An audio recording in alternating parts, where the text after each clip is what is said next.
working on milling cereal rye. This is rye that it's also called field rye.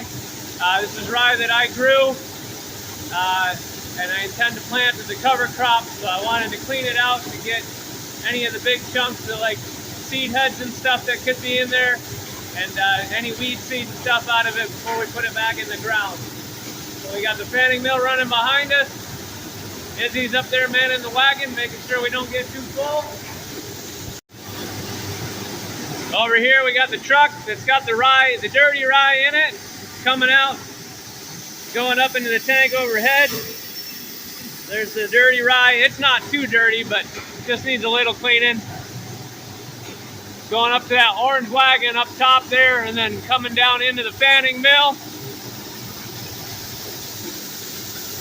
So you can kind of see in there the grain comes down on top of this screen, and it's the grain and anything smaller falls through, anything bigger stays on top of this screen and goes out the back, and then stuff smaller than the seed falls through the lower screen right here. Then over here is where everything is sorted.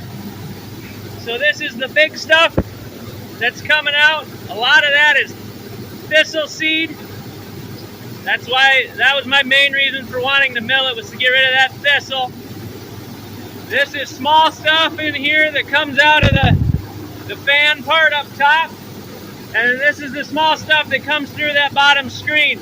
A lot of it's actually rye seed, just smaller grains of rye seed, which I'll keep and feed to the cattle or something like that. Hand seed my pasture with it.